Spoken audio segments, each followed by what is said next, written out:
안녕하세요. 반갑습니다.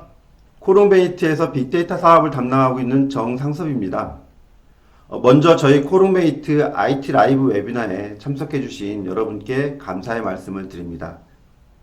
오늘 이 시간은 엔터프라이즈 데이터의 활용과 분석을 위한 클라우데라 데이터 플랫폼 CDP에 대한 설명과 활용에 대한 이야기입니다. 그래서 전체 세션은 통합 엔터프라이즈 데이터 플랫폼 동향과 클라우데라 데이터 플랫폼 CDP에 대한 소개를 좀 드릴 거고요. 다음은 CDP와 AWS 기반의 하이브리드 클라우드 구성에 관련된 설명과 실제 데모를 보여드리도록 하겠습니다. 그 다음은 여러분들이 궁금해 하시는 CDP로의 마이그레이션을 어떻게 할 것인가에 관련된 방안에 대해서 한번 설명을 드릴 거고요. 마지막으로 레인저 및 아틀라스를 통한 보안 및 거버넌스 관리에 관련된 부분들 내용으로 저희가 진행을 해 드리도록 하겠습니다. 여러분 오늘 이 시간 바쁘고 귀한 시간입니다. 웨비나는 1시간 동안에 진행되는 내용인지라 간결하고 핵심 위주로 설명을 드리도록 하겠습니다. 세션을 들으시면서 궁금하신 내용은 하단에 채팅창에 보일 텐데요. 채팅을 통해서 문의를 해주시면 저희가 성심성의껏 답변을 드리도록 하겠습니다. 그리고 좀 더 실질적이고 자세한 내용들이 필요하시면 저희에게 직접 문의를 해주시면 저희가 성심성의껏 또 저희가 답변을 해드리도록 하겠습니다. 자, 그럼 바로 첫 세션으로 들어가도록 하겠습니다.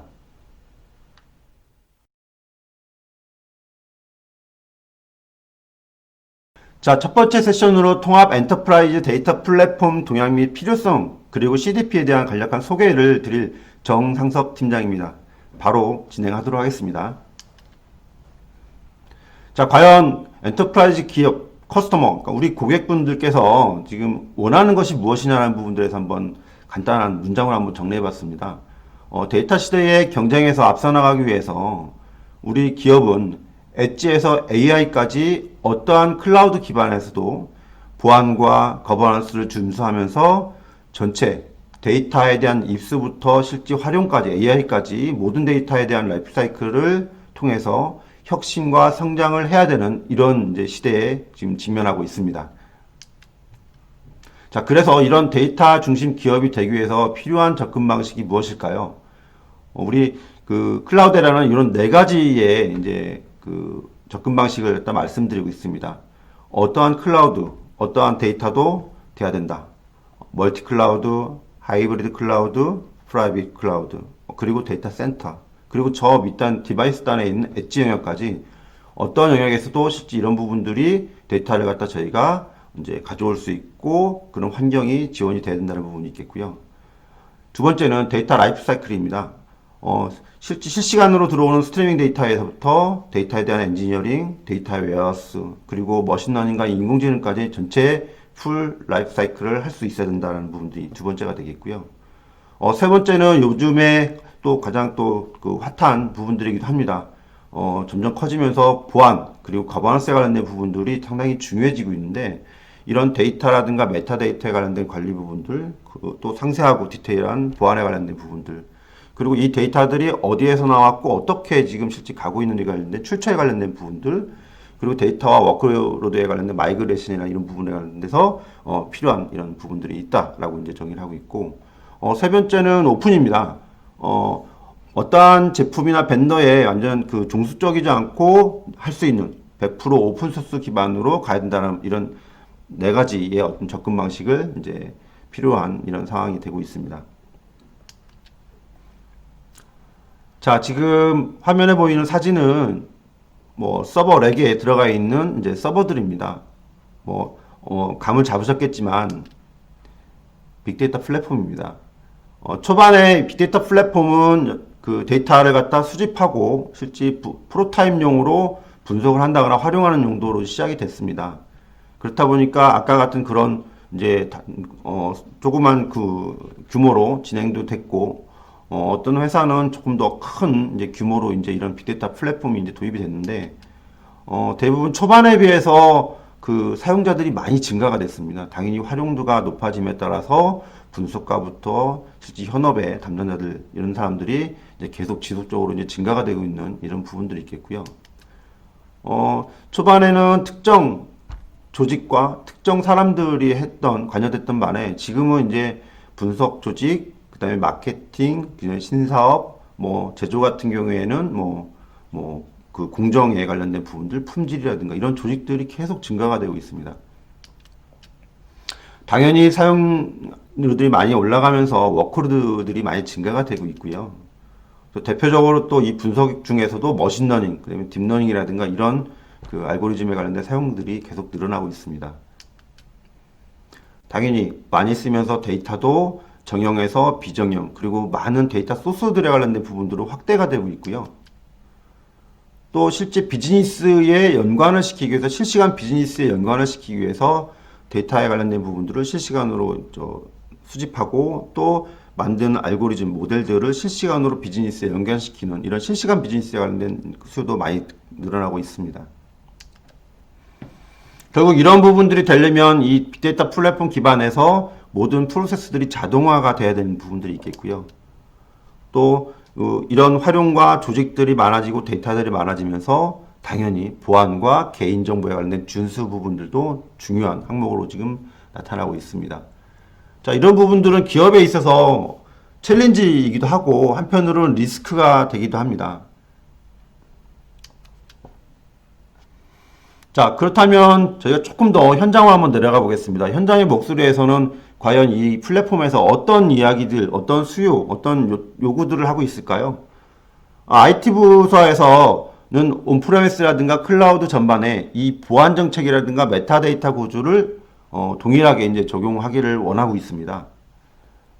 또 IT 부서에서 이런 시스템들이 되게 많아지고 있잖아요. 빅데이터 플랫폼, 그다음에 이후에 분석 플랫폼, 실시간 플랫폼, 기타 여러 가지 이제 시스템들이 이제 계속 이제 확장이 되고 있는데 시스템들이 다 다르다 보니까 그 관리라든가 이런 부분들이 되게 상당히 어려운 이런 상황에 직면하고 있습니다. 그래서 당연히 IT 부서의 이 어드민 담당자들은 단일창으로 이런 여러 가지 클러스터들을 관리하기를 원하고 있습니다. 비즈니스 사용자는 머신러닝이라든가 DW, 마치 직접 본인들이 그 보장받은 워크스페이스 영역에서 셀프 서비스를 이용하고자 원하는 부분들도 상당히 커지고 있고, 또 기업은 온프레미스에서 클라우드, 그 다음에 이 부분들을 전체적으로 아울 수 있는 전략들을 이제 로드맵이라든가 전략들을 수립하고 있는데, 뭐 클라우드로 전환이 됐을 때 과연 어떤 워크로드가 이점을 얻을 수 있을지 이런 부분들도 정확히 파악하기는 어려운 상황이기도 합니다. 그리고 또 우리 현장에 시스템을 들어가 봤을 때 기존 워크로드가 온프레미스 기반의 CDH5 버전이라든가 HTTP 2.0 기반의 버전의 시스템들로 기반으로 구축되어 있다. 이런 부분도 현재 가지고 있는 이런 그 현황이 되겠습니다. 자, 앞에서 설명드렸던 온프레미스 클라우드 전반에서 보안 정책 및 메타데이터를 일관되게 적용하는 부분에 관된 설명을 드리도록 하겠습니다. 그림에 보시다시피 이제 회사 내 기업 내에는 이제 여러 가지 이제 시스템들이 있는데 용도에 따라서 이런 클러스터들이 이제 그 많은 상황이 이제 있습니다. 그래서 왼쪽에 보시면 이제 온프레미스에 이제 빅데이터 플랫폼들 클러스터가 있고 이제 세 개의 클러스터들이 있는데 이 클러스터 안에는 메타데이터와 보안 정책들이 각각 관리가 되고 있지만 실제 이 클러스터와 클러스터 간에는 이런 부분들이 연동이 되거나 그 단일화돼서 관리가 되고 있지는 않습니다. 당연히 이 담당자 입장에서는 어려운 부분들이 되겠죠. 복잡도도 늘어나고 관리해야 될 부분도 많다 보니까 실제 이 부분들을 이렇게 하나의 메타데이터와 하나의 보안 정책으로 일관되게 관리하기를 원하고 있는 이런 상황입니다. 자, 그 다음에 이 IT 담당자가 이 시스템 많은 클러스터에 있는 시스템들을 갖다가 관리를 하는데 다 별도로 이제 들어가서 관리를 하게 되는데 이 부분들 당연히 나올 수밖에 없는 이제 요구사항들이 되겠죠. 전체 여러 클러스터를 단위창으로 관리를 하고 싶어 합니다. 자, 현업의 비즈니스 사용자의 머신러닝이라든가 DW와 같은 셀프 서비스 요구가 증가되고 있습니다. 한번 일례로 들어볼까요? 우리 분석팀에서 지금 예를 들어보면 머신러닝 모델 테스트를 전용으로 사용할 워크스페이스를 한 1개월 동안 요청을 합니다. 그리고 우리 마케팅 부서에서는 고객 이탈 분석을 하려고 하는데 작업할 데이터와 워크스페이스를 한 5개월 정도 요청을 합니다. 그리고 우리 신사업 기획 쪽에서는 이 신사업으로 사용할 워크스페이스, 뭐 데이터 이런 부분들을 한 2개월 정도 요청했어요. 이렇게 많은 이제 조직들이 있으면서 요구사항들에 관련된 부분들이 그때그때 들어오게 되는데 이 요구사항을 받는 IT 담당자 입장에서는 어려운 상황이죠. 왜? 기존에 있는 초반기에 도입했던 이 시스템들은 어느 정도 잘 돌아가고 있고, 하지만 포화 상태로 어느 정도 이제 돌아가고 있기 때문에 이 현업들의 요구사항들을 다 받아서 해결해 줄 수 있는 부분들이 여유가 없습니다. 그래서 증설이라는 걸 고민해야 되는 상황이고, 그래서 결국 우리 현업들한테는 이런 부분들에서 어렵다는 부분들을 다시 회신을 주겠죠. 뭔가 좀 원활하게 돌아가고 있지는 않죠. 그리고 또 이 IT 담당자는 또 고민들이 하나 있어요. 왜? 저번에 만든 TR에 관련된 장애 모델을 만들었는데, 모델을 잘 만들었는데, 이걸 이제 실제 운영해야 됩니다. 그래서 배포하고 운영해야 되는데, 이 환경들은 고성능의 배치에 관련된 부분들이 요구가 되고 있고, 또 이것들은 서비스다 보니까 24시간 돌아가야 돼요. 자, 그렇다면 이 부분들을 어디에다 배치해야 될까? 이런 고민을 한창 하고 있는 상황입니다. 이게 현실이죠. 자, 그래서 이 IT 기획 담당하시는 분들은 아마 대부분의 이제 우리 기업에서는 이런 클라우드 네이티브 기술에 관련된 부분들을 고민하고 계시는데, 이런 클라우드 네이티브 기술들을 사용할 시에 이런 문제들을 해결할 수 있다거나 아니면 어떤 워크로드에 이제 좋은 점이 있는지 한번 정리된 장표입니다. 지금 보시게 되면 아까 온프레스에 관련된 환경 부분들이 있었는데 지금 오른쪽 빨간색으로 돼 있는 이제 클라우드 베이스 클라우드 네이티브 기술들이 적용된 이런 이제 인프라들이 이제 붙는 거죠. 그래서 프라이빗 클라우드 클러스터를 만들거나 퍼블릭 클라우드 클러스터를 이제 여러 군데에 만들다거나 이렇게 이제 확장할 수 있는 이제 부분들을 하게 되면 진짜 앞에 이런 이런 요구사항이라든가 이런 챌린지한 부분들을 갖다 이제 실제 국할 수 있는 이제 아키텍처가 나온다라는 거고, 그래서 대부분의 기업들은 이제 이런 클라우드 네이티브 기술을 이제 고민하고 있고, 또 최근에 나오고 있는 이제 플랫폼이나 이런 부분들도 이 클라우드 네이티브 기술로 이제 가고 있는 이런 환경입니다. 그러면 이런 부분들로 갔을 때 각 워크로드에 적합한 대상 환경을 선택할 때 비용이라든가 성능에 관련된 부분들을 최적화시킬 수가 있겠죠. 또 이런 워크로드들을 탄력적이고 순간적으로 고성능이 필요할 때 관련된 부분들이 아주 대응할 수 있는 이런 확장성이 이제 크게 좋아지겠고요. 또 어떤 환경으로 갈지에 관련된 부분들을 사전에 모델링을 해서 최적의 이제 환경을 갖다 선택할 수 있는 이런 부분들이 있을 거고, 또 컨테이너 워크로드로 이런 워크로드들이 캡슐화되거나 격리됨으로써 하는 분석 조직이라든가 이런 워크스페이스 안에서 이제 서로 충돌하지 않는 안전성에 관련된 부분들을 이제 유지를 시켜줄 거고요. 또 궁극적으로 컨테이너와 전략은 워크로드를 프로덕션으로 아까 제가 말씀드렸듯이 이제 자동화를 하고 실제 비즈니스에 이제 운영을 하다 보니까 프로덕션으로 배포하는 부분도 상당히 중요한데, 이런 데브옵스 기반의 프로세스를 지원한 부분들을 갖다 수립할 수 있는 이런 여러 가지 좋은 장점이 있습니다. 자, 그러면 우리 현재 지금 도입되어 있는 빅데이터 플랫폼들이 있는데 대부분의 많이 이제 금융권이라든가 이런 부분들은 고객분들은 플랫폼들이 현재 이제 구축이 돼서 운영되고 있거나 이런 상황입니다. 그 안에 들어가 봤을 때 이제 부분들인데, 이 자료는 이제 클라우데라에서 이제 집계한 자료입니다. 현재 클라우데라 고객들은 이제 예전에 호트넉스 시스템인 HTTP를 쓰고 있는 고객이 있고, 클라우데라 시스템이었던 CDH 이제 플랫폼을 썼던 이런 고객들이 계십니다. 내용들을 한번 쭉 들여다보시면 80% 이상의 고객들이 HTTP 2점대와 CDH 5점대의 플랫폼들을 사용하고 계십니다. 그래서 이런 부분들이 지금 보시면 대부분의 이 버전에 관련된 부분들은 2020년 올해죠. 12월 달에 EOS가 됩니다. 서비스가 종료되는 이제 로드맵을 가지고 있습니다. 그래서 다음 스텝에 관련된 부분들을 준비해야 되는 이런 현황, 현재 과제를 가지고 있는 이런 상황입니다. 자, 그래서 앞에서 제가 지금 우리 기업들이 원하는 부분들을 설명드렸는데, 설명을 드리다 보니까 결국 이제 자연스럽게 이제 이 클라우데라가 제시하는 통합 엔터프라이즈 데이터 플랫폼, CDP에 관련된 그림으로 이제 귀결이 됩니다.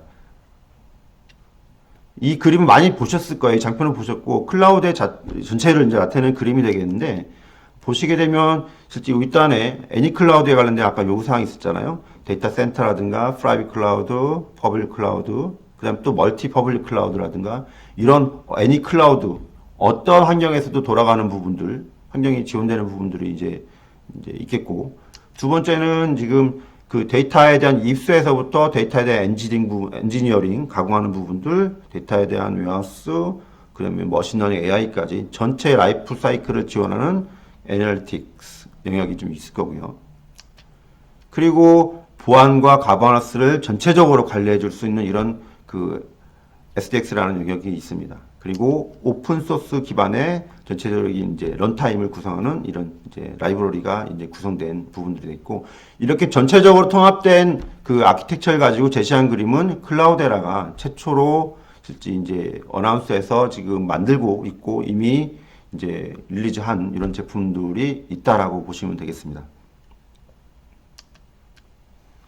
자, CDP에 적용되는 테크놀로지하고 주요한 영역 부분들인데, 앞에서 말씀드렸던 실제 트렌드, 기업이 원하는 거라든가 이런 부분들은 이제 설명을 드렸고, 왼쪽에 보시면 당연히 실제 이 요즘 트렌드입니다. 트렌드고, 이 플랫폼에서 가지고 가는 이제 기술적인, 테크놀로지적인 이제 특징들이 좀 있습니다.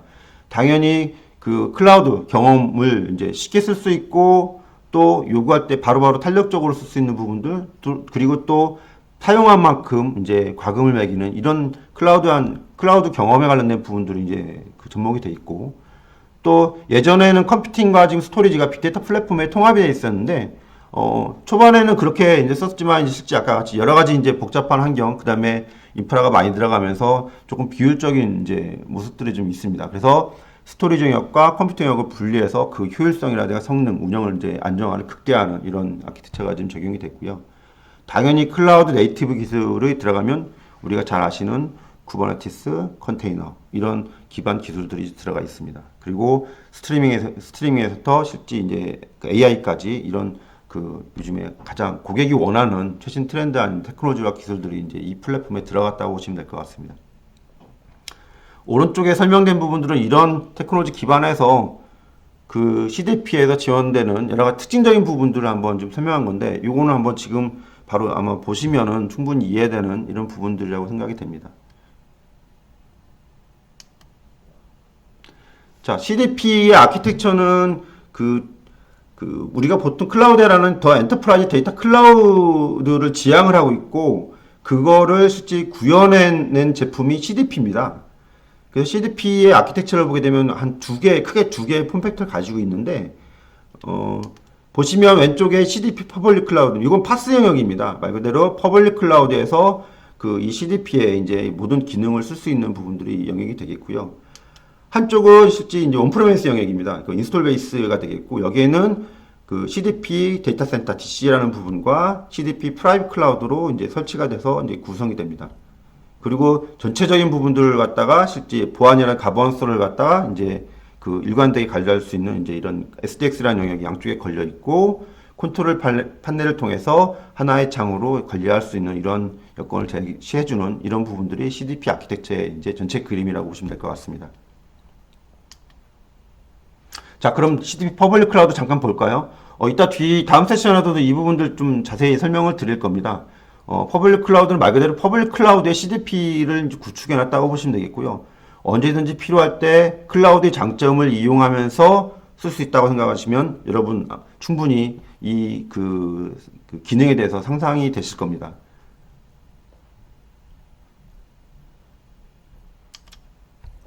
자, CDP 퍼블릭 클라우드 환경에 관련돼서 간단히 한번 설명을 드리겠습니다.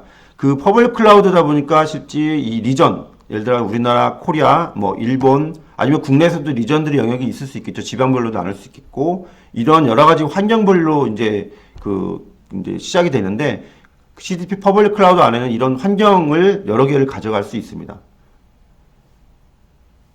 그리고 이 환경 안에는 데이터 레이크, 데이터를 갖다 모을 수 있는 이제 오브젝트 스토리지 기반의 데이터 레이크가 하나씩 붙어 있겠고, 그 안에 다음에 실제 데이터를 갖다 활용해서 엔지니어링을 하고 실제 이제 활용할 수 있는 이런 서비스 부분들로 해서 여러 개의 서비스들을 이제 확장할 수 있는 이런 구조로 되어 있습니다.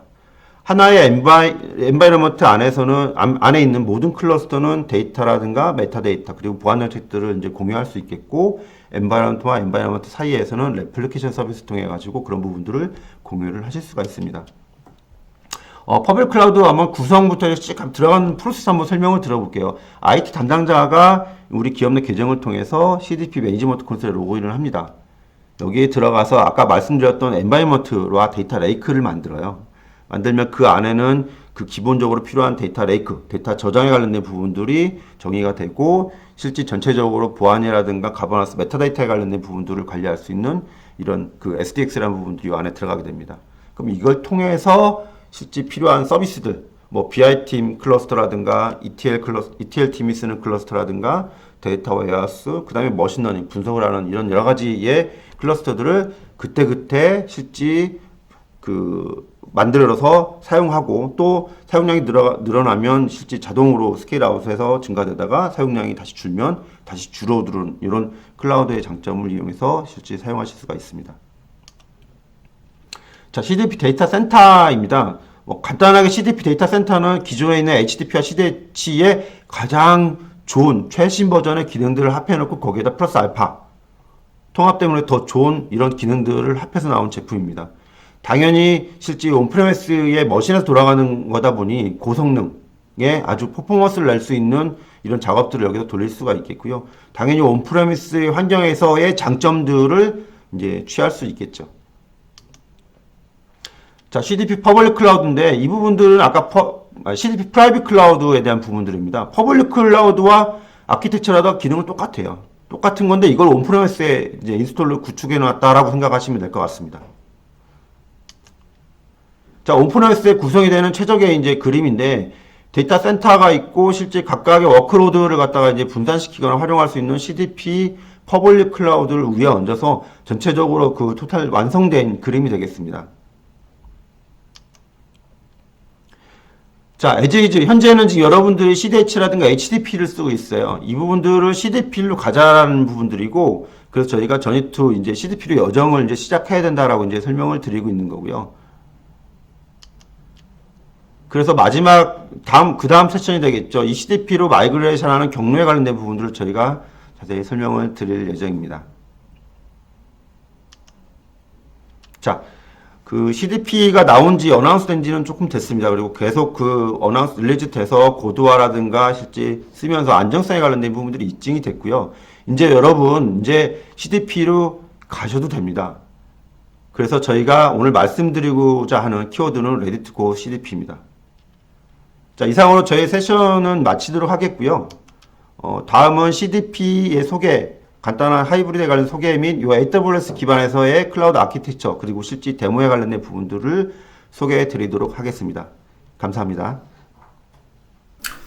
안녕하세요. 코오롱 베니트 이카엘입니다. 저는 오늘 CDP에 대한 간략한 소개 및 AWS 기반 하이브리드 아키텍처에 대한 소개를 하려고 합니다. 먼저 CDP 소개에 앞서서 데이터 플랫폼 클러스터들에 대해 잠깐 얘기를 하려고 합니다. 과거 데이터 플랫폼들은 많은 물리적 서버들을 클러스터 단위로 묶어서 데이터를 한 군데에 보관하고 그 위에 컴퓨팅 작업을 같이 처리하였고 이 리소스의 효율성을 높이기 위해서 클러스터 내 서비스들을 컴퓨팅 엔진, 스토리지 유닛, 그리고 데이터 관리 서비스들로서 묶어서 관리하기 시작했습니다. 이 모델에서 더 나아가 최근의 클러스터들의 구성은 이미 컴퓨팅과 스토리지로 분리된 리소스들을 잡 또는 서비스들의 형태에 따라서 클러스터별로 다시 한번 또 구분해 완벽히 분리해버립니다. 이렇게 다른 클러스터들로 구분을 함으로써 다른 클러스터들의 워크로드에 영향을 전혀 받지 않고 클러스터가 혹시 죽었을 경우 빠르게 페일오버를 할 수 있게 가능한 구조를 가지게 됩니다. 데이터 역시 분산되어 있지 않고 중앙 한 곳에서 원천 데이터를 관리하고 이러한 진화된 모델을 기반으로 한 서비스가 CDP입니다. 현재 CDP 서비스 모델은 다음과 같습니다. 현재 온프로미스에 설치가 가능한 버전이 있고 그리고 관리형 서비스로서 퍼블릭 클라우드에서 제공되는 서비스 두 가지로 나누게 됩니다. 두 모델 다 동일하게 리소스 위에 클러스터를 구성하고 클러스터 위에 서비스가 돌아간다는 점에서 동일하지만 데이터 센터의 경우는 인프라를 고객이 직접 소유하고 그 인프라와 소프트웨어 그리고 하드웨어를 직접 관리하고 설치한다는 점에서 서비스별 커스터마이징이 조금 더 수월하고 더 많이 된다는 장점이 있고 퍼블릭 클라우드 같은 경우는 인프라를 대여한다는 개념으로 웹 UI에서 직접 이미 사전에 구성되어 있는 템플릿을 사용해서 클러스터를 구성하기 때문에 좀 더 유연성 있고 확장이 쉬우나 데이터 센터 버전에 비해서 상대적으로 서비스에 대한 커스터마이징이 좀 제한되어 있다고 볼 수 있습니다. 이 장표를 보시는 대부분의 고객들은 두 가지 모델이 있는데 그럼 어떤 게 더 괜찮나요? 라고 많이 물어보시는데 실질적으로 이 질문은 온프로미스의 서비스를 하는 게 좋을까요? 또는 퍼블릭 클라우드의 서비스를 하는 게 좋을까요?와 동일한 질문입니다. 그래서 지금 다음 장표에 보여드린 아키텍처는 이 두 가지 모델의 장점만을 취한 하이브리드 아키텍처를 보여드리겠습니다. 먼저 클라우드, 즉 퍼블릭 클라우드 도입에 있어서 고객사들의 가장 큰 염려는 해당 데이터들에 대한 보안, 그리고 이 데이터들의 컴플라이언스, 레귤레이션 등이 규정에 반하지 않는가에 대한 여부입니다.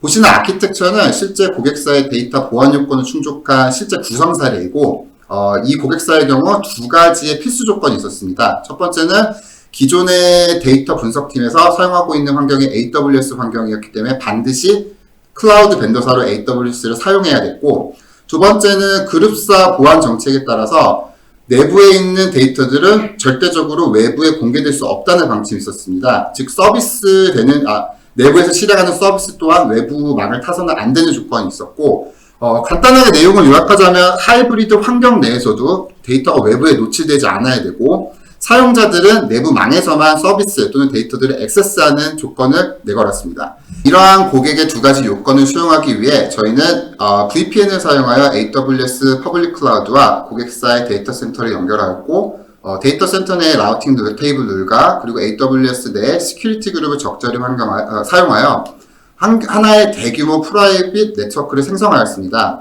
이 네트워크를 생성 후 저희는 클라우드에라를 통하여 클라우드에라 퍼블릭 클라우드를 통하여 AWS 클라우드의 데이터 레이크를 생성하였고, 이 생성된 데이터 레이크 위에 원천 데이터를 가지고 있는 CDP 데이터 센터 버전에서 민감 데이터를 제거한 후 클라우드에라 레플리케이션 매니저를 이용하여 모든 메타데이터, 정책을 포함한 것을 AWS에 생성한 데이터 레이크로 올릴 수 있었습니다. 아울러 고객사 요건 중에 서비스 사용도 내부망에서 존재해야 된다 했었는데, 외부 접속의 유저 같은 경우 내부 인트라넷을 타고 들어와 AWS 위에 있는 서비스를 사용하도록 설정해 두었고, 내부에 있는 PC 클라이언트를 통해 데이터 센터에 액세스할 수 있어 모든 서비스들은 외부망을 타지 않고 내부망에서만 일어날 수 있도록 설정을 해두었습니다. 이와 같은 하이브리드 구성의 큰 장점은 CDP 관리자가 유저 권한을 통하여 클라우드데라 서비스는 물론 AWS에 생성된 리소스를 관리할 수 있고, 원천 데이터를 데이터 센터에 보관함으로써 거의 모든 고객사들의 컴플라이언스 또는 레귤레이션의 보안 요건에 충족할 수 있고, 클러스터를 또한 클라우드에 구성하기 때문에 초기 투자 없이 리소스 자원을 유동적으로 활용할 수 있습니다.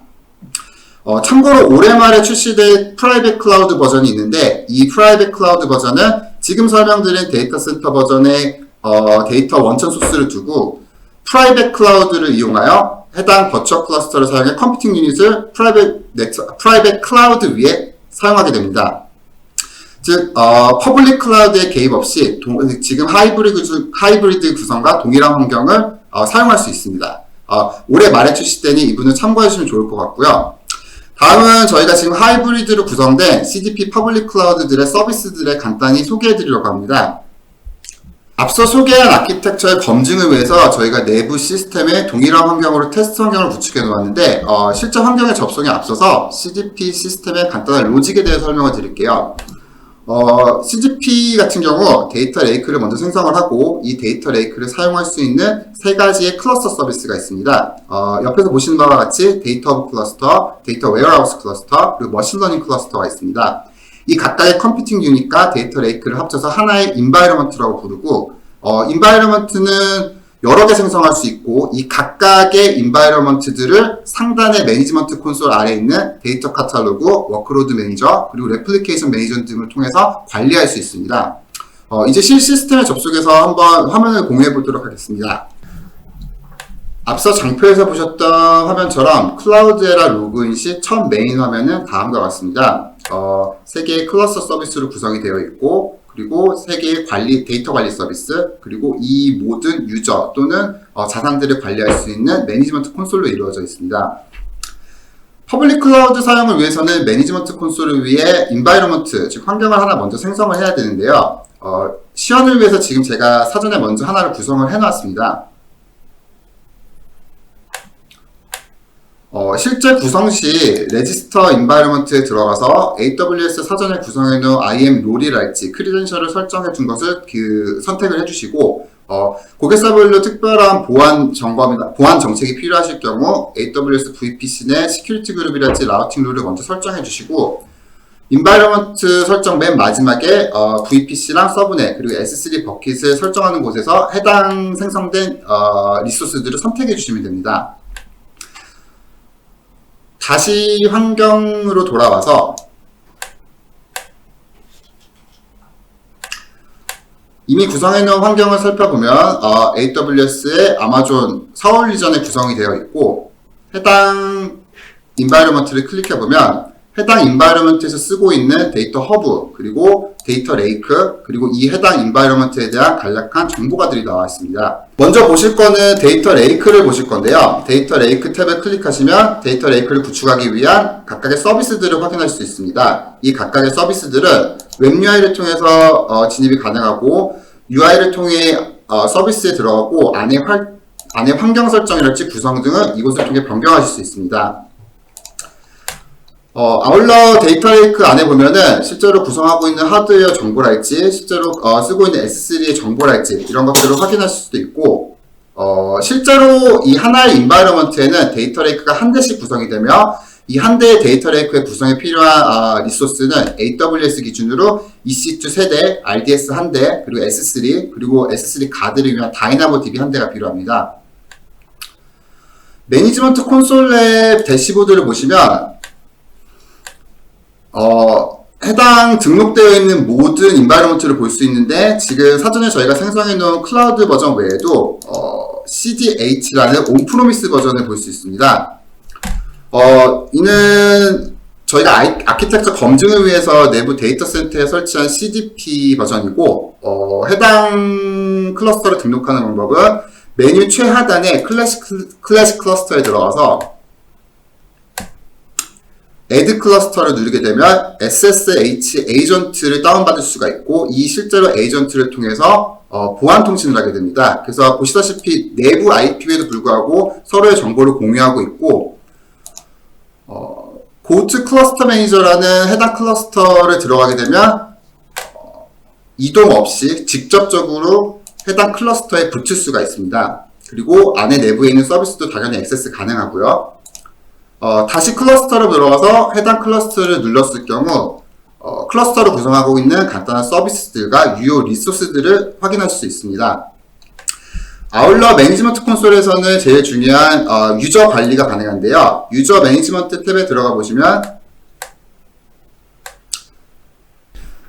해당 유저를 클릭했을 경우 해당 유저의 액세스 키, 그리고 롤, 그리고 사용할 수 있는 리소스, 그리고 속해 있는 그룹 등을 확인할 수 있고, 이 유저 매니지먼트 내에서 해당 유저 또는 그룹에 대한 권한 및 역할도 수정할 수 있습니다. 지금 데이터 레이크가 생성되어 있는 걸 확인했으니 이제 이 데이터 레이크를 사용하여 위에 생성할 수 있는 클러스들에 대해 한번 확인해 보도록 하겠습니다. 앞서 말씀드린 홈화면으로 다시 돌아가서 세 가지 컴퓨팅 클러스터 중 가장 먼저 데이터 허브 클러스터에 대해 확인해 보도록 하겠습니다. 데이터 허브 클러스터는 기존의 CDH 또는 HDP 사용자에게 굉장히 익숙한 환경일 텐데요. 실제로 만들어지는 게 VM 기반, 즉 EC2 위에 생성이 되어 있고, 데이터 엔지니어링용을 위한 컴퓨팅 엔진입니다. 즉 컴퓨팅 클러스터와 스토리지 유닛이 확실하게 나눠져 있고, 다른 컴퓨팅 서비스에 비해 사용자가 서비스를 구성하기에 자율성이 꽤 높습니다. 실제로 서부가 생성되는 걸 보면 이미 구성되어 있는 템플릿을 하나 클릭해 주시고, 그 구성되어 있는 템플릿 내에 어떤 서비스를 들어가 있는지 확인하신 뒤 클러스터 이름만 적고 바로 프로비전 클러스터를 눌러주시면 클러스터가 바로 생성이 됩니다. 이후 각각의 서비스들에 대해서 액세스가 가능하고, 다음 컴퓨팅 서비스인 데이터 웨어하우스를 확인해 보도록 하겠습니다. 데이터 웨어하우스는 기존의 데이터 엔지니어링을 요하기보다는 BI나 또는 애널리틱스와 같은 워크로드에 특화된 컴퓨팅 엔진으로 데이터 허브와는 다르게 컨테이너 기반의 오토 스케일링을 지원합니다. 즉 이미 구성되어 있는 인바이런먼트 위에 데이터베이스 카탈로그를 하나 생성하고 그 하위에 개별의 데이터 마트 또는 데이터 웨어하우스 컴퓨터 인스턴스를 생성할 수 있습니다. 동시 접속 또는 캐싱 또는 부하 격리에 최적화된 서비스로서 실제로 구성할 때 하이브를 기반으로 할 건지 임팔라를 기반으로 할 건지에 대한 선택을 한 후 웨어하우스 생성이 가능합니다. 마지막으로 컴퓨팅 서비스 중에 머신러닝 워크스페이스를 확인해 볼 건데요. 머신러닝 클러스터는 기존의 CDSW, 클라우드 에라 데이터 사이언스 워크벤치를 퍼블릭 버전이라고 생각하시면 쉬울 것 같습니다. 웨어하우스와 동일하게 컨테이너 기반의 쿠버네티스 서비스를 사용하고 있고요. 클러스터 내의 분석가 또는 분석 과제별 환경을 생성하여 이용할 수 있는 서비스로 자체 노트북 외에 RStudio나 또는 주피터 노트북도 지원합니다. 지금까지 3개의 컴퓨팅 서비스에 대해 알아보았고 시간 관계상 3개의 관리형 서비스는 간략히 설명만 드리도록 하겠습니다.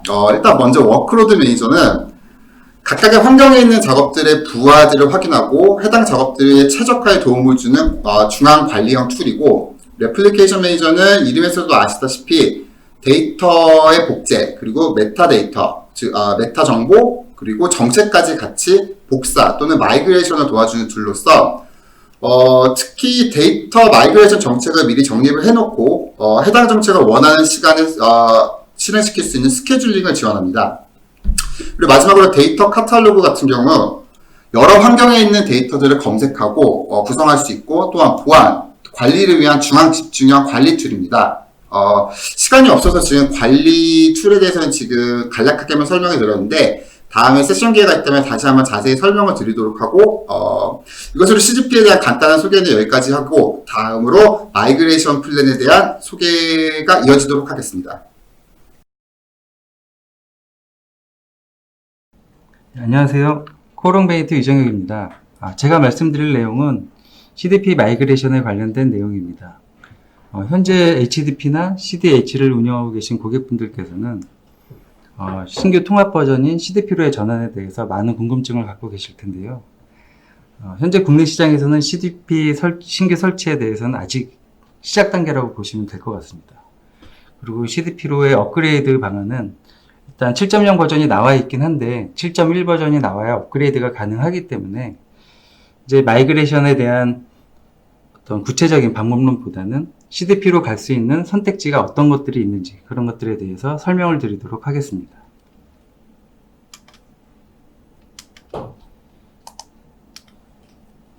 CDP는 크게 3가지 버전이 있습니다. 퍼블릭 클라우드 버전하고 데이터 센터 버전, 그리고 프라이빗 버전이 있는데요. 프라이빗 클라우드 버전은 아직 공식적으로 런칭이 되지 않았기 때문에 퍼블릭 클라우드 버전하고 데이터 센터 버전에 대해서 말씀을 드리겠습니다. 먼저 퍼블릭 클라우드 버전입니다. 아마존이나 MS 애저 같은 클라우드의 신규 퍼블릭 클라우드 클러스터를 설치를 하고 온프라미스에 있는 CDH나 HDP에 있는 데이터를 마이그레이션하는 방안이 있습니다. 그리고 온프라미스 같은 경우는 크게 데이터 센터에 대한 신규 클러스터를 구축하고 데이터를 마이그레이션하는 방안이 있고요. 또 하나는 기존 클러스터를 업그레이드를 해서 CDP로 전환하는 방안이 있습니다. 이 각각의 3가지 방안에 대해서 확인을 해보기 전에 기존 고객분들이 사용하고 계시던 HDP나 CDH를 CDP로 전환하는 데 있어서 어떤 컴포넌트들에 대한 차이점이 있는지 한번 확인해 보도록 하겠습니다. 지금 보시는 표는 CDP 클라우데라 런타임 7.1 버전 기준으로 포함되어 있는 에코시스템 목록이고요. 여기서 노란색으로 표시된 부분들이 HDP에 없던 어떤 신규로 포함된 서비스라고 보시면 될 것 같습니다. 먼저 슈입니다. HDP를 사용하시는 고객분들 중에 슈를 사용하고 계신 고객분들도 계실 겁니다. 저희가 기본적으로 프로젝트를 할 때 슈를 원하시는 고객분들은 설치를 해드렸었는데요. CDP를 사용할 때 사용하는 슈하고의 가장 큰 차이점은 기술 지원 부분일 것 같습니다. 기존에 HDP에서 사용하시던 슈는 오픈소스이기 때문에 슈에 대한 장애가 발생하거나 아니면 업그레이드를 해야 할 때 벤더사의 공식적인 기술 지원을 받기가 어려웠고요. CDP로 전환을 하시게 되면 슈에 대한 그런 부분들이 해결이 될 것 같습니다. 그리고 임팔라입니다. 임팔라는 하이브 같은 경우에 대량의 데이터를 배치로 돌리거나 대량 데이터를 조회할 때는 성능에서 좀 준수한 편이지만 분석가분들이 캐주얼하게 데이터를 조회하시거나 애드훅 방식으로 쿼리를 할 때 좀 아쉬운 부분들이 있었는데요. 임팔라를 사용하시게 되면 메모리 기반으로 쿼리를 조회를 하실 수가 있기 때문에 이런 부분에서 역시 장점이 될 것 같습니다. 다음은 쿠드입니다. 스토리지 엔진이 HDFS 외에 쿠드라는 스토리지 엔진이 추가가 되었는데요. 이 쿠드는 프라이빗 키를 기준으로 해서 프라이머리 키 기준으로 해서 데이터를 추가하거나 삭제하거나 업데이트를 할 수 있는 기능들이 포함이 되어 있기 때문에 기존의 HDFS 외에 쿠드를 통해서 데이터 용도에 따라서 선별해서 적재하고 관리하고 운영하실 수가 있습니다. 그리고 사용하시던 아마 파일 포맷은 ORC 포맷이었을 것 같은데요. 이제 파켓 파일 포맷이 이제 추가가 되었습니다.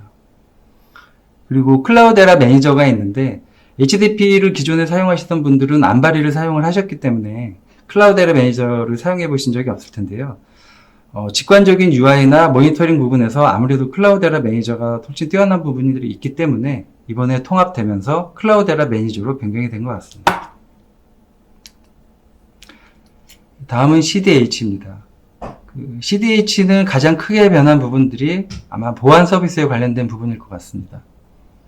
CDH는 센트리를 보안 서비스로 사용을 하고 있었는데 이번에 CDP로 전환을 하게 되면서 레인저 서비스로 모든 게 이제 변경이 됐습니다. 그래서 마이그레이션을 할 때 센트리에 있던 권한 정책이나 보안 정책을 레인저로 전환하는 것들에 대해서 고민을 하셔야 될 것 같고요.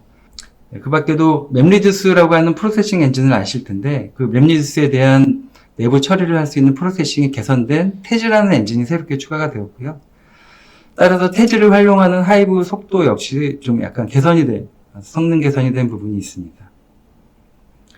그리고 제플린입니다. 제플린은 기존 분석가분들이 사용하시던 노트북 기반의 주피터하고 비슷한 도구라고 보시면 될 것 같고요.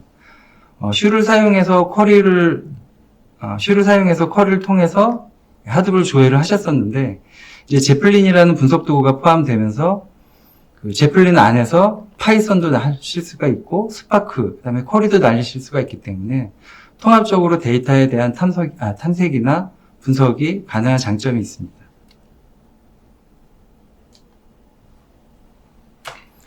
지금까지 컴포넌트에 대한 비교를 좀 확인을 해봤고요. 기본적으로 CDH나 HDP가 CDP로 가면서 중복되는, 겹치게 되는 컴포넌트들은 좀 더 뛰어난 컴포넌트로 대체가 됐고요. 그 다음에 없는 컴포넌트들은 추가적으로 들어갔기 때문에 기존 하드 빅데이터 플랫폼이 갖고 있던 특장점들을 모아서 하나의 통합 버전으로 만든 것이 이제 CDP 버전이라고 보시면 될 것 같습니다.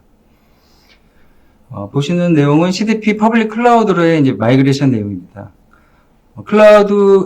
클러스터를 운영을 하시면서 프로젝트의 범위나 데이터 양에 따라서 노드를 증가시키거나 아니면 프로젝트가 이제 줄어들 때 노드를 줄이거나 이렇게 그 다음에 출퇴근하실 때 예를 들면 클러스터를 꺼놓고 사용을 안 하고 하시고 싶다라는 것 같은 탄력적인 클러스터 운영이 필요하실 때 사용하실 수 있는 방안이라고 볼 수 있을 것 같고요. 다만 이제 데이터가 온프라미스에 있기 때문에 클라우드 환경에서 데이터를 활용하실 수 있는지에 대한 부분들은 검토가 필요할 것 같습니다. 특히 금융권에서는 이런 부분을 좀 체크를 해보셔야 될 것 같고요. 아무래도 초기 투자 비용은 클라우드를 사용을 하기 때문에 다른 방안의 비교해서는 좀 투자 비용이 적은 장점이 있습니다. 대신 이제 클라우드에서 이 구축이 다 끝나고 나면 운영 부분을 고려를 해야 되는데요. 그렇기 때문에 클라우드 아키텍처에 대해서 어느 정도 이해를 하실 수 있는 분이 운영을 담당하는 것이 좀 좋을 것 같습니다. 전환 절차를 보시면 일단 퍼블릭 클라우드에서 환경을 설정을 하시고 그다음에 CDP 퍼블릭 클라우드를 설치를 하게 됩니다. 그러면 매니지먼트 콘솔에 들어가셔서 기존 클러스터를 클래식 클러스터로 등록을 하게 되고요. 온프레미스에 있는 클러스터의 어플리케이션이나 아니면 배치잡 같은 워크로드를 식별을 하고 이관을 하게 됩니다. 그 외에도 이제 메타데이터나 데이터들을 매니지먼트 콘솔에 보시면 리플리케이션 매니저가 있는데요. 이 리플리케이션 매니저를 통해서 이행 작업을 수행을 하실 수가 있습니다. 이렇게 워크로드, 메타데이터, 기본 데이터들이 다 이관을 하시게 되면 신규 클러스터에 대한 테스트를 진행을 하시고 각 워크로드에 대한 내용들이나 모니터링, 그다음에 성능 체크 등은 이 매니지먼트에 있는 콘솔에 있는 워크로드 매니저를 통해서 하실 수가 있고, 메타데이터 같은 경우는 데이터 카탈로그를 통해서 확인을 하실 수가 있습니다.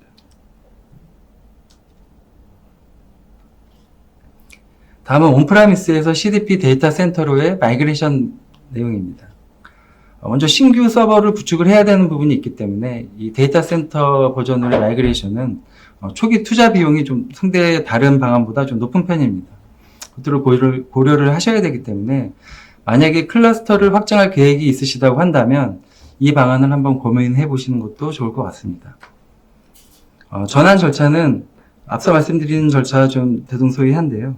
이제 신규 서버를 별도로 좀 준비를 하셔야 되고요. 거기에 CDP 데이터 센터를 설치를 하게 됩니다. 그리고 기존에 있던 온프라미스에 있던 그 어플리케이션이나 배치 잡들, 그런 워크로드뿐만이 아니라 데이터에 대한 메타데이터, 그리고 HDFS에 있는 그 테이블 데이터 같은 것들을 앞서 말씀드린 것처럼 리플리케이션 매니저를 통해서 메타데이터와 데이터를 마이그레이션 하실 수가 있고요. 이렇게 워크로드를 포함한 모든 정보들을 다 이제 마이그레이션 하신 다음에 신규 운영 환경에 대해서 테스트를 진행을 해 보시고 전환 작업까지 하실 수가 있습니다. 예, 마지막은 데이터 센터로 업그레이드하는 방안입니다. 아마 국내 고객분들이 가장 관심을 갖고 있는 방안이 아닐까 생각이 되는데요. 일단 가용할 수 있는 초기 시스템 자원이 없는 경우에, 그리고 초기 투자 비용을 최소화하고 싶은 경우에 한번 고민을 해볼 수 있는 방안일 것 같습니다.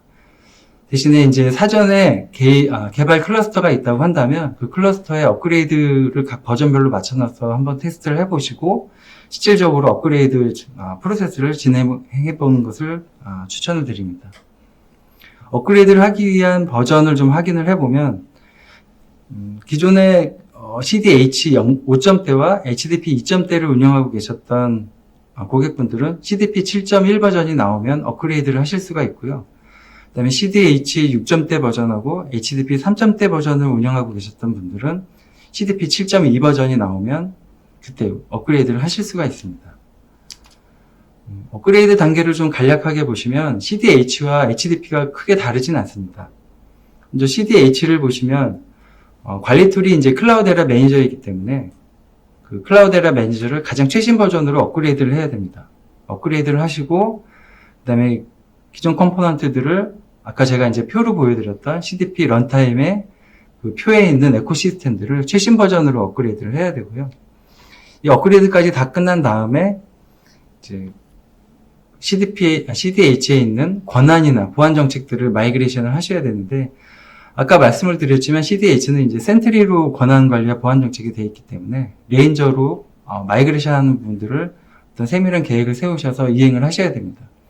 그 밖에도 클러스터의 마이그레이션 정보, 컨피그레이션 정보들이 있는데 이거 역시 마이그레이션을 고민을 하셔야 되고요. 현재 지금 클라우데라에서는 이런 권한이나 보안 정책 마이그레이션 그리고 컨피그레이션에 대한 마이그레이션 부분도 관련된 자동화 툴을 지금 현재 준비 중에 있다고 알고 있고요. 이런 것들이 향후 마이그레이션 할 때 도움이 됐으면 하는 바람이 있습니다. 마지막으로 HDP입니다. HDP는 관리 툴이 안바리이기 때문에 역시 안바리를 최신 버전으로 업그레이드를 하셔야 되고요. 그다음에 기존 컴포넌트들을 CDP 런타임에 있는 최신 버전을 업그레이드를 하시고 없는 컴포넌트들은 추가 설치를 하셔야 됩니다. 그리고 이런 것들이 다 끝나게 되면 이제 안바리를 클라우데라 매니저로 다시 교체를 하셔야 되는데요. 일단 안바리를 삭제하고 클라우데라 매니저로 교체하는 작업과 그 다음에 추가적으로 각 클러스터에서 컨피그레이션 정보들이 있는 것들도 역시 마이그레이션을 하셔야 됩니다. 다행히 말씀드렸던 것처럼 클라우데라에서 이런 관련된 서포팅할 수 있는 도구들을 현재 지금 준비 중에 있고요. 이런 것들이 준비되면 HDP를 CDP로 전환하는데 좀 활용을 하실 수 있을 것 같습니다.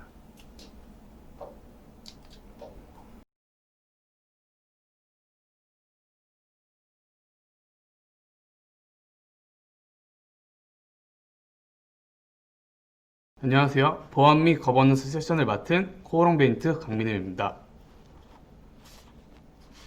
이번 세션에서는 레인저와 아틀라스에 대한 설명과 실제로 CDP에서 보안 거버넌스를 어떻게 처리하는지 데모 시연을 통해 확인해 보겠습니다. CDP에서 보안 및 거버넌스를 담당하는 부분은 SDX입니다.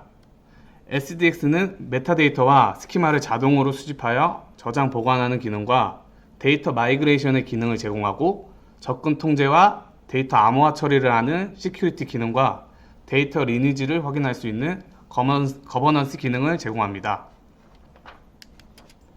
이번 세션에서는 시큐리티와 거버넌스 기능을 중점적으로 확인해 보겠습니다. CDP에서 시큐리티 역할은 레인저, 거버넌스 역할은 아틀라스가 담당하고 있습니다. CDH와 HTTP가 통합되면서 HTTP의 보안 거버넌스 컴포넌트들을 사용할 수 있게 되었고, CDH에서 내비게이터가 아틀라스로 대체되었고, 센트리가 레인저로 대체되었습니다. CDP는 여러 보안 컴포넌트들을 가지고 있습니다.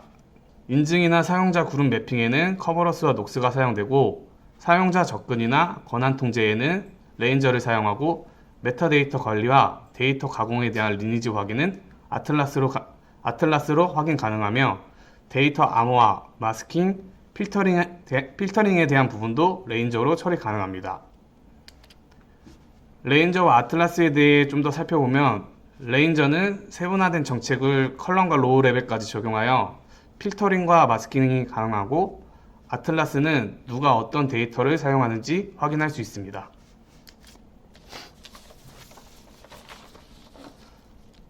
레인저 아키텍처를 보시면, 레인저는 하드웨어 전체 컴포넌트에 대한 레인저 플러그인을 활성화하여 모든 컴포넌트의 접근 제어가 가능하게 됩니다. 레인저 플러그인을 통하여 새로운 정책이 정의되었는지 확인하고, 보안 정책에 근거하여 모든 데이터와 리소스 접근 제어를 합니다. 다음은 레인저 웹 UI에 접속하여 기능들을 확인해 보겠습니다. CDP 데이터 센터 환경에서 레인저에 접속해 보겠습니다.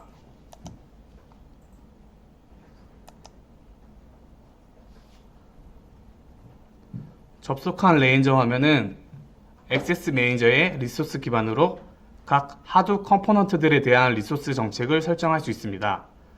하이브 정책을 설정하려면 하이브 영역을 클릭해서 정책을 설정할 수 있습니다. 해당 페이지에서는 보안 관련 이슈들을 대부분 처리할 수 있습니다. 사용자 접근 제어, 데이터 마스킹, 데이터 필터링에 대한 정책을 여기서 모두 설정해 줄 수 있습니다. 그리고 아틀라스와 레인저가 통합되면서 아틀라스에 정의한 태그 기반으로 정책을 설정해 줄 수 있습니다.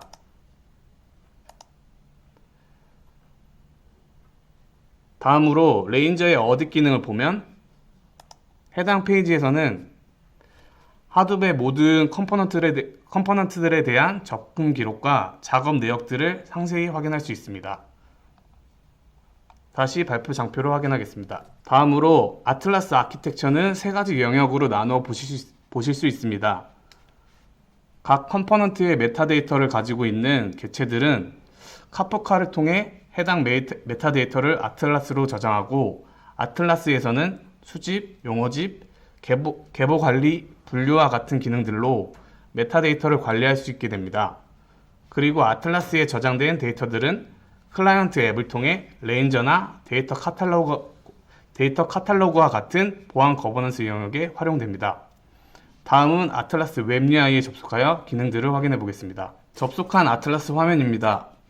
아틀라스에서 주로 많이 사용하는 기능은 하드웨어 각 컴포넌트들의 메타데이터 정보 조회 기능입니다. 왼쪽 검색 영역에서 하이브 테이블의 메타데이터를 검색해 보시면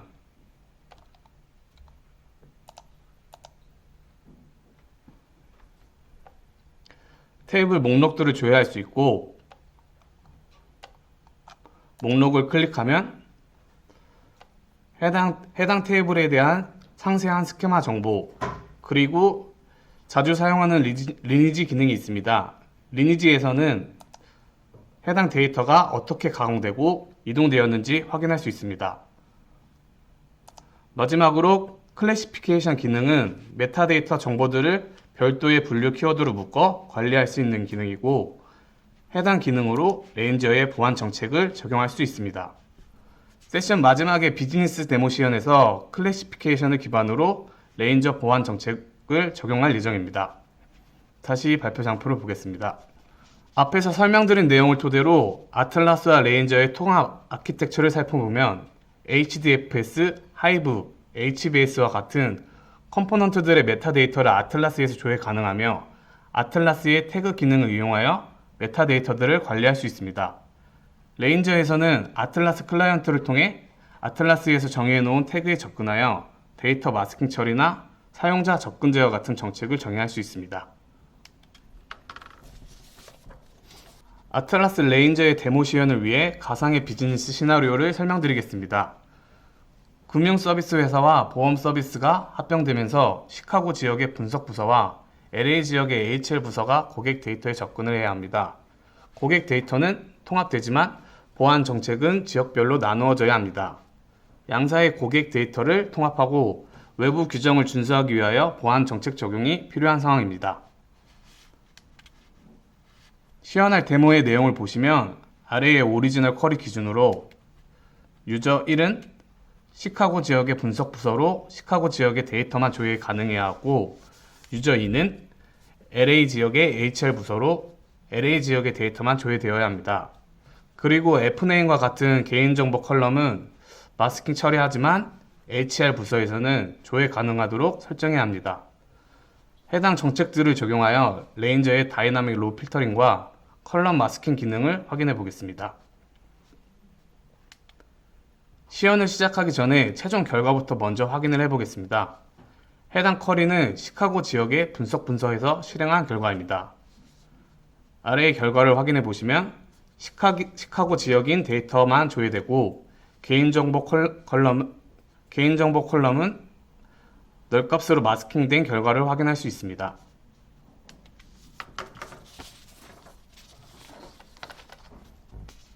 다음은 LA 지역의 HR 부서에서 실행한 결과입니다.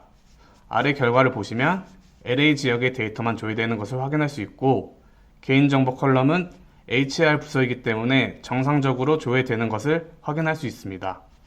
이제 시연을 통해 비즈니스 정책들이 어떻게 적용되었는지 확인해 보겠습니다. 데모에서는 사전에 준비해 놓은 설정 값들을 확인만 하겠습니다. 먼저 레인저에서 사용자와 그룹들을 생성해 줍니다. 분석 부서와 HR 부서를 생성해주고 사용자들을 매핑해줍니다. 그 다음 조회할 테이블에 접근이 가능하도록 권한을 설정해야 합니다. 리소스 기반 정책으로 가서 하이브를 선택해줍니다. 그리고 분석 부서와 HR 부서가 고객 테이블에 접근이 가능하도록 권한을 허용해줍니다. 다음으로 각 부서별 지역 데이터만 조회하기 위해 로우 필터링을 적용해줍니다. 분석 부서는 시카고 지역 데이터만 볼 수 있게 적용을 하고 HR 부서는 LA 지역만 조회되도록 로우 필터링을 적용해줍니다. 다음은 아틀라스로 넘어와 마스킹할 개인 식별 정보를 클래시피케이션으로 분류해줍니다. 개인 식별 정보들을 관리할 PII라는 클래시피케이션을 생성해주고 그 안에 이름 컬럼을 등록해줍니다. 다시 레인저로 넘어와 아틀라스에서 정의한 태그 기반으로 마스킹 정책을 정의합니다. 마스킹 영역에서 정의해준 태그 기반으로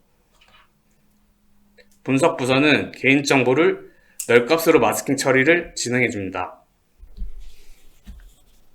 모든 설정이 완료되면 좀 전에 보여드린 최종 결과를 확인할 수 있습니다. 이러한 레인저 아틀라스의 정책들로 기업에서 요구하는 그룹별 사용자 접근 제어와 개인정보 컬럼 마스킹 같은 보안 기능들을 적용할 수 있는 것을 확인해 보았습니다. 이상으로 보안 거버넌스 세션을 마치겠습니다. 네, 이것으로 준비한 세션에 대한 내용은 모두 마치고 사전에 저희 웨비나 신청 시 문의 주신 사전 질문에 대한 답변을 드리는 시간을 가져보도록 하겠습니다. 오늘 선정된 질문을 해주신 5분께는 저희가 도미노 피자 라지 세트를 선물로 보내드리도록 하겠습니다. 먼저 첫 번째 질문을 보겠습니다. 기존 온프라미스의 데이터와 클라우드의 데이터 관리를 통합적으로 할 수 있는지 궁금합니다. 라는 질문을 주셨습니다. 이 질문에 대한 내용은 저희 강민은 책임이 답변을 드리도록 하겠습니다.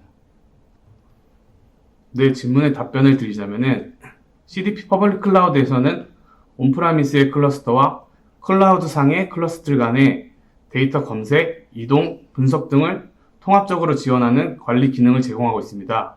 그 밖에도 기존의 온프라미스 클러스터를 CDP 퍼블릭 클라우드의 클래식 클러스터로 추가하여 CDP 퍼블릭 클라우드의 매니지먼트 콘솔을 통해서 온프라미스 클러스터와 하드 컴포넌트들의 서비스 상태 그리고 스토리지 용량과 가용 리소스들을 확인할 수 있는 구조로 되어 있고, 물론 직접 온프라미스 클러스터로 접속해서 사용도 가능합니다. 예, 그럼 다음 질문을 보도록 하겠습니다. 온프라미스 운영 대비 클라우드 기반이 상대적 우위에 있는 가장 큰 특장점은 무엇인가요? 이 질문은 저희 이카일 책임이 답변을 드리도록 하겠습니다. 앞서 제가 잠깐 설명드렸던 하이브리드 아키텍처에서도 비슷한 얘기를 제가 잠깐 나눈 적이 있는데, 고객사분들이 실제로 궁금해하시는 점은 온프로미스에서 운영을 하는 것이 효율적인지 클라우드에서 운영을 하는 것이 효율적인지에 대한 질문을 가장 많이 하십니다.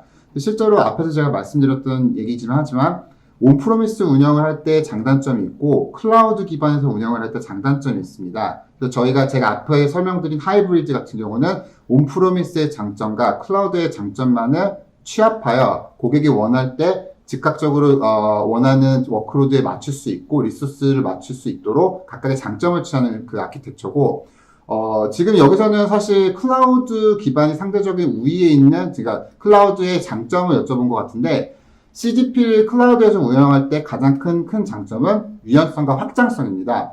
앞서 말씀드렸다시피 CDP의 경우 서비스 유형에 따라 클러스터를 컴퓨팅 엔진 또는 스토리지 유닛 등으로 분리시켰기 때문에 필요에 따라 클러스터들을 확장 또는 축소시킬 수 있고, 또는 클러스터가 물리적 결함이나 또는 어떤 시스템적인 결함으로 인해 장애가 생겼을 때 페일오버 측면에서 좀 더 유연하게 대처할 수 있는 클라우드가 시스템 안정성이랄지 또는 가격 효율성 면에서 좀 더 유리한 편입니다. 예, 잘 들었고요. 다음 질문 확인해 보도록 하겠습니다. 예, 빅데이터 플랫폼을 온프라미스 클라우드 형태로 구축했을 때 도입 이후 클라우드 서비스 업체를 변경하려고 한다면 고려해야 되는 부분이 어떤 것들이 있을까요? 라는 질문을 주셨습니다. 이 질문도 이카일 책임이 답변을 드리면 좋을 것 같습니다. 예. 주제가 주제이다 보니 클라우드 환경에 대해서 조금 관심 있거나 어떤 질문을 주시는 게 좀 많은 것 같은데요. 먼저 기본적으로 제가 앞서 설명드린 아키텍처는 AWS를 기반으로 한 아키텍처를 설명드렸지만, CDP의 DNA는 오픈소스 기반으로 모든 시스템을 구현하기 때문에 사실상 어떤 특정 벤더사에 종속되는 개념이 없습니다. 흔히들 말하는 락킹 개념인데 그 개념이 전혀 없고, 다양한 벤더사를 통해, 클라우드 벤더사를 통해 데이터 레이크를 생성할 수 있고, 각 환경 간의 이동들은 클라우드데라 레플리케이션 매니저를 통해 이동이 가능하고, 그 이동할 때 정책이나 또는 그 메타데이터까지 같이 이동이 가능하기 때문에 고객이 원하는 또는 고객의 사정에 가장 맞는 퍼블릭 클라우드사를 자유롭게 사용하시면 됩니다. 단 하나 여기서 조금 염두에 될 것은, 실제로 클라우드를 같이 사용하시는 분들 경우에 서드파티 툴이나 또 각 벤더사에 특화된 제품을 사용하는 경우가 있는데, 이 경우는 마이그레이션이나 또는 다른 클라우드 벤더사를 사용하실 때 해당 서비스가 지원이 되는지에 대한 여부 또는 호환성 여부들을 확인하시면 좋을 것 같습니다. 예, 그러면 이제 다음 질문을 한번 확인해 보도록 하겠습니다.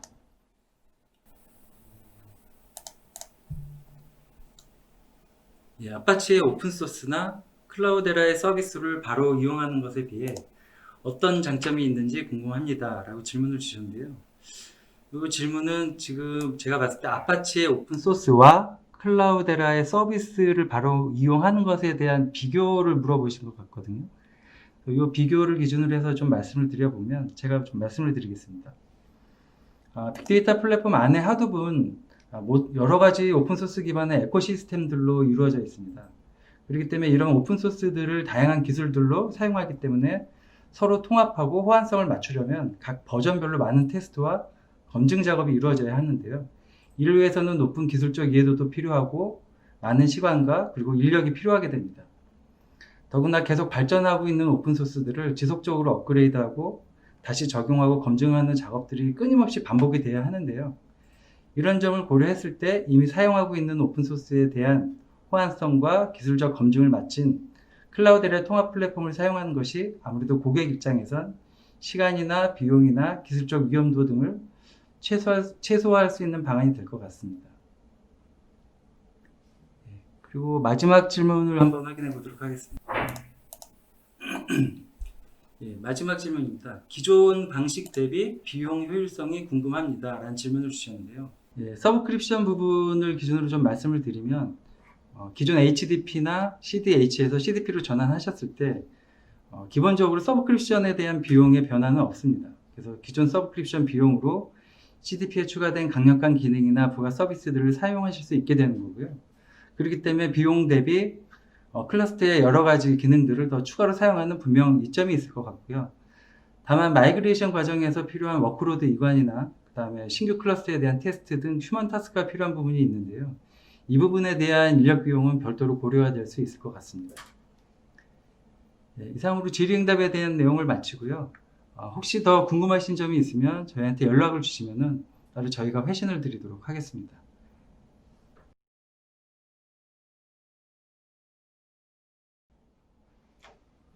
이것으로 코롱베이트 IT 라이브 1편 통합 엔터프라이즈 데이터 플랫폼을 향한 여정 웨비나를 마치도록 하겠습니다. 오른쪽 채팅창 설문조사에 참여해 주시는 여러분께 베스킨라빈스 싱글 레귤러 쿠폰을 선물로 드리도록 하겠습니다. 여러분 추가적인 질문이나 상담이 필요하시다면 설문지에 기재하실 때 그 기술을 해주시면 저희가 주에 메일이라든가 문의를 통해서 저희가 회신을 드리도록 하겠습니다. 자, 여러분 모두 코로나 극복하시고 성공하는 비즈니스 되시기를 응원 드리겠습니다. 감사합니다.